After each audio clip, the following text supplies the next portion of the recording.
ان کا وبال ان کے کھاتے میں لکھا جاتا رہے. اس لیے آپ کو نیک کاموں میں مددگار بننا چاہیے.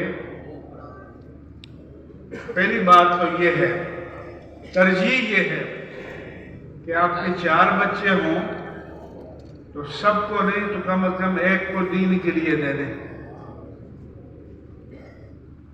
اور اگر یہ توفیق آپ کو نہیں ہے تو جن ماں باپ نے پال پوس کر یہ بچے دین کے لیے دیے ہیں آپ ان کی کفالت اپنے ذمے لے لیں، ان کی سرپرستی اپنے ذمے لے لیں.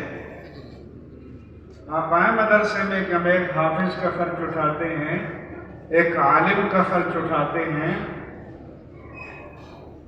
اور فرمایا کہ او ولد صالح یدعو لہ،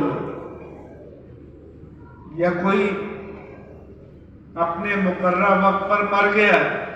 سب نے مرنا ہے، سب نے آگے جانا ہے، لیکن پیچھے نیک اولاد چھوڑ کر گیا ہے، اس کے لیے دعا کرتی ہے.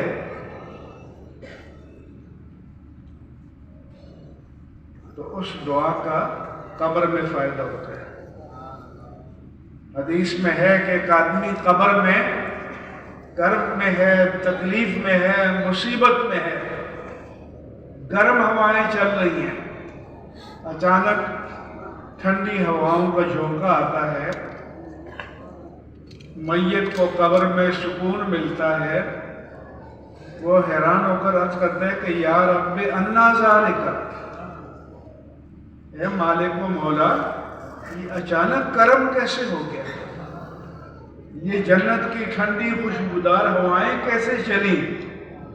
اس کا جواب ملتا ہے کہ ھذا لدعاء ولدک لک، کہ پیچھے جو تم نیک اولاد چھوڑ کر آئے ہو اس نے اللہ کی بارگاہ میں تمہارے لیے دعا کی ہے تو تمہیں قبر میں یہ راحت نصیب ہوئی ہے.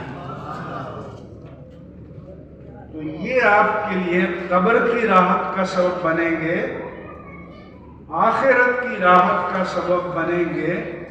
اس لیے نیک اولاد بھی صدقہ جاریہ ہے.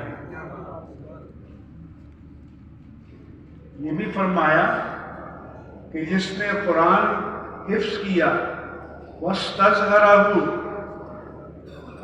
اور اس کو اپنے حافظے میں محفوظ رکھا، وَأَحَلَّ حَلَالَهُ وَحَرَّمَ حَرَامَهُ، اس کے حلال کو حلال جانا اور حرام کو حرام جانا، اس کے احکام پر عمل کیا، تو اللہ کے رسول فرماتے ہیں کہ قیامت کے دن اس کے باپ دادا پردادا، دادی پردادی، نانا نانی، خاندان کے بزرگ ایسے 10 کہ جن کے لیے جہنم کی ڈگری صادر ہو چکی ہوگی، اس حافظ و عالم کو اللہ تعالی یہ اجازت دے گا کہ تو میری بارگاہ میں سفارش کر سکتا ہے، اور اس کی شفاعت پر اس کے 10 بزرگوں کو جہنم سے نکال کر جنت میں پہنچایا جائے گا.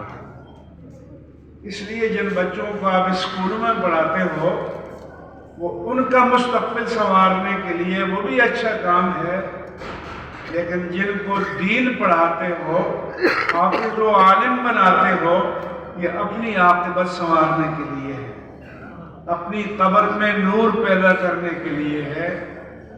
اس لیے یہ مدارس غنیمت ہیں، ان مدارس کے ساتھ کھڑا ہونا چاہیے. قرآن میں ہے